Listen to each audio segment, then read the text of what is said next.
All right, Mark Bergin, we turn now to the Duke Blue Devils. They are the 4 seed in the South region.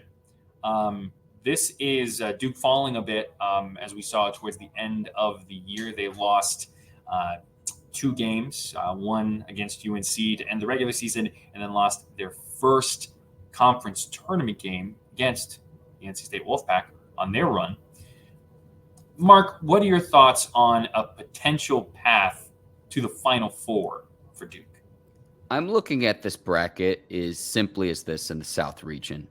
I can't look past the Sweet 16 in a matchup against number 1 seed Houston. That's really tough. It's that, to me, is where this conversation starts and stops, because to me, there's very good reason why Houston's considered the second favorite to win the entire tournament going in. Yeah. So that's how I'm approaching it from Duke's standpoint. And it's like a disappointing end of your regular season finale, lost to rival UNC, and then in the quarterfinals to NC State as well. And it's like, can we wake Duke up and say, hey, it's March? Now, I'm going to say this too. In the quarterfinal game, Jeremy Roach, only 5 points. I expect him to bounce back. The senior, the Duke captain. Kyle Filipowski is actually playing at a very high level, 20-10 in his last 2 games. But what's your identity at this point if you're Duke? And I'm going to say this too. The Blue Devils won't win the championship game this year because we find out today, the recording on this Monday, March the 18th, Duke finishes number 13 in the AP top 25. The Blue Devils have been top 6 for each of their previous championships. I look at that potential Sweet 16 matchup against Houston, and that's the matchup that I have where it's like that's going to be really tough to get by. Yeah, no, I agree. The bracket is not in favor of Duke.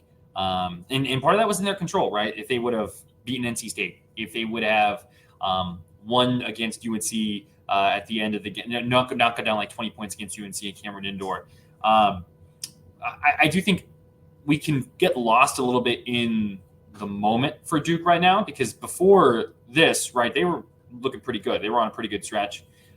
I think that the Blue Devils have all of the pieces. It's just about how they come together. One thing I think that has really hurt Duke has been the injury to Caleb Foster. That has really hurt their rotation. He's someone who is getting significant minutes. He was another ball handler. He could shoot. He could play defense. He was just one of those kind of like glue guys. And they've been trying to make up that time with changing up the rotation a little bit. Some guys getting more minutes, combination of TJ Power and Sean Stewart getting in there and being more active. And they do different things. Like they do bring things to the table. Sean Stewart's this great energy guy. TJ Power has, struggled at times with fouls, but has been able to shoot the ball well from outside. So that has hurt Duke. How do they adjust to that? Can they turn their mindset? Can they flip their mindset from this streak? I worry about that a little bit for the Blue Devils. Vermont is a potentially dangerous team. 13 seeds have kept it close against 4 seeds for a big chunk of the past few years. I'm going to quote an ESPN article here that kind of went just kind of fun facts, bit by bit, looking at different seeds, matchups, and stuff like that. In the past 5 tournaments, 14 of the 20 matchups between 4 and 13 seeds were decided by single digits. That's the most of any first-round pairing. So it's a bit of a tricky situation there for Duke. And then should they win, are we ready to move on to the round of 32 here? Or let's do it, because Vermont, look, 3rd straight NCAA appearance, but they have not made it out of the first round under head coach John Becker. So they that's also what he's don't have up much against. Size. Like Kyle Filipowski and Mark Mitchell should feast in this one for sure. You would think. Let's go to the second round, though, in that matchup, James Madison or Wisconsin. I'm seeing a lot of people pick James Madison. I was going to say the same thing. I was going to say the same thing. James Madison is definitely they're definitely a trendy pick right now. That's for sure. So, I mean, if you're Duke, I imagine you would rather play James Madison than Wisconsin in that round of 32. But either way, you're good. You're going to be dealing with it. It's not going to be one of these kind of like layups in the round of 32 that some teams will have based on how the bracket falls. It's going to be a challenge regardless. You've got to pick some upsets if you want that perfect bracket. There's been a 12 seed upsetting a 5 seed in 17 of the 22 tournaments since 2000. So pretty much every year we see a 12 seed upset a 5 seed, and this is a very trendy pick. Wisconsin as well has good size as well coming from the Big Ten. So, I mean, I'm with you too. I think Duke would rather see James Madison than Wisconsin, but we'll see how that first game. There's going to be a little bit of scoreboard watching. Assume Duke can take care of business in the first round. And then, let's say Duke now advances to the Sweet 16. Yep. Going through all this, you mentioned it at the top of this, right? They're most likely looking at a matchup with Houston. And Houston did come off of a huge loss to Iowa State. But, man, Houston is good. And they're physical, and they play defense. And I think Duke has struggled at times playing teams like that.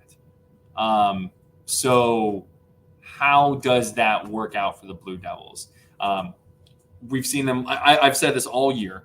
I like Duke the most when they are playing through Kyle Filipowski and Mark Mitchell, having them attack the paint, be aggressive, get to the free throw line, and then you allow Jared McCain to sag off him just a little bit more, just the tiniest little bit, and then he starts going, and you start getting the guards involved as well. So I don't really love that for Duke. Houston, I think, that is the one seed. If I was Duke, I would not have wanted to be matched up against. I'm with you in terms of the recipe for success for Duke. We know what Filipowski can do inside, outside. Mitchell, to me, when he's going downhill with that left hand, he runs the floor like a gazelle. Yep. And that's what I would try to get him in the screen roll game. I'd try to get him going to the hoop and say, hey, stop him, because athletically, in my opinion, he's like Duke's best player when it comes to just a pure athlete. Mm-hmm. In terms of a pure athlete. Mentioned McCain's outside shooting. That has been impressive, but you got to space the floor. And then what can Roach do too? Again, I expect Roach to rebound after only 5 points in the quarterfinals against State. And look, he said that there's going to be a players only meeting. Again, hello, Duke, can we wake up? It's March. There's no more season left. You can't flip a switch. That's just not how this works. But Jeremy Roach, to speak on Jeremy Roach, has been incredibly efficient all season. So his career too, he's played in a lot of these big games before. He's a lot of experience at this level of late in the season, what you need. And look, we mentioned Houston. We've said this on previous pods. Kelvin Sampson, last 4 years. Let's just walk through it really quickly. 2 Sweet 16 appearances, an Elite 8 appearance, a Final Four appearance. Can you finally get it done this year? And you've got a lot of guys that can fill it up from the outside from Houston's standpoint too. Because, look, UConn's going to be the odds-on favorite, but Baylor transfer LJ Cryer. They've got the Big 12 Player of the Year in Jamal Sheed, Emmanuel Sharp, Jawan Roberts. They have a lot of guys that can fill it up. There's a reason why a lot of people expect Houston to go on a Final Four run this year. That potential Sweet 16 matchup against Duke, I just can't get past it, Lewis. I can't. Let's just go ahead and wrap it up with this then, Mark Bergin. Where do you see, or how do you see Duke's bracket unfolding? How far do you see them going in March? Sweet 16, in all seriousness. That's about as far as I could see. I don't see Duke getting bounced in the first round.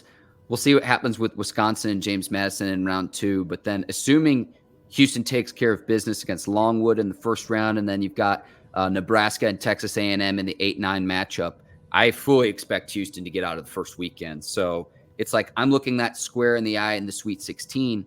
If somehow Duke got by Houston in the Sweet 16, in the Elite 8, I mean, you're looking at Kentucky, Marquette, NC State. Dare I say it, Luis Fernandez? No, I don't think you dare. It would be amazing though if you had a triangle Elite 8 matchup. It would be terrific. The odds of that happening, I don't think they're very high. The ACC would love it. The ACC would love it. I think no, I agree. Sweet 16 is kind of what I see there. If Duke were to beat Houston, I'd say Duke's getting to the Final Four. But I just last year, the one thing that keeps jumping in my mind is last year that Tennessee team beat Duke up. They played a physical brand. So is that something that Duke thinks about going into this tournament? And it's all right, we got to put on our big boy pants. We really got to play some bully ball here. How do those kind of moments impact them? How's John Shire grown from year 1 to year 2 as a head coach, especially going to the NCAA tournament? That's where you're judged ultimately. Do you think the Blue Devils will make the Sweet 16 as well? I do think that they get to the Sweet 16. Yeah, I think that's fair.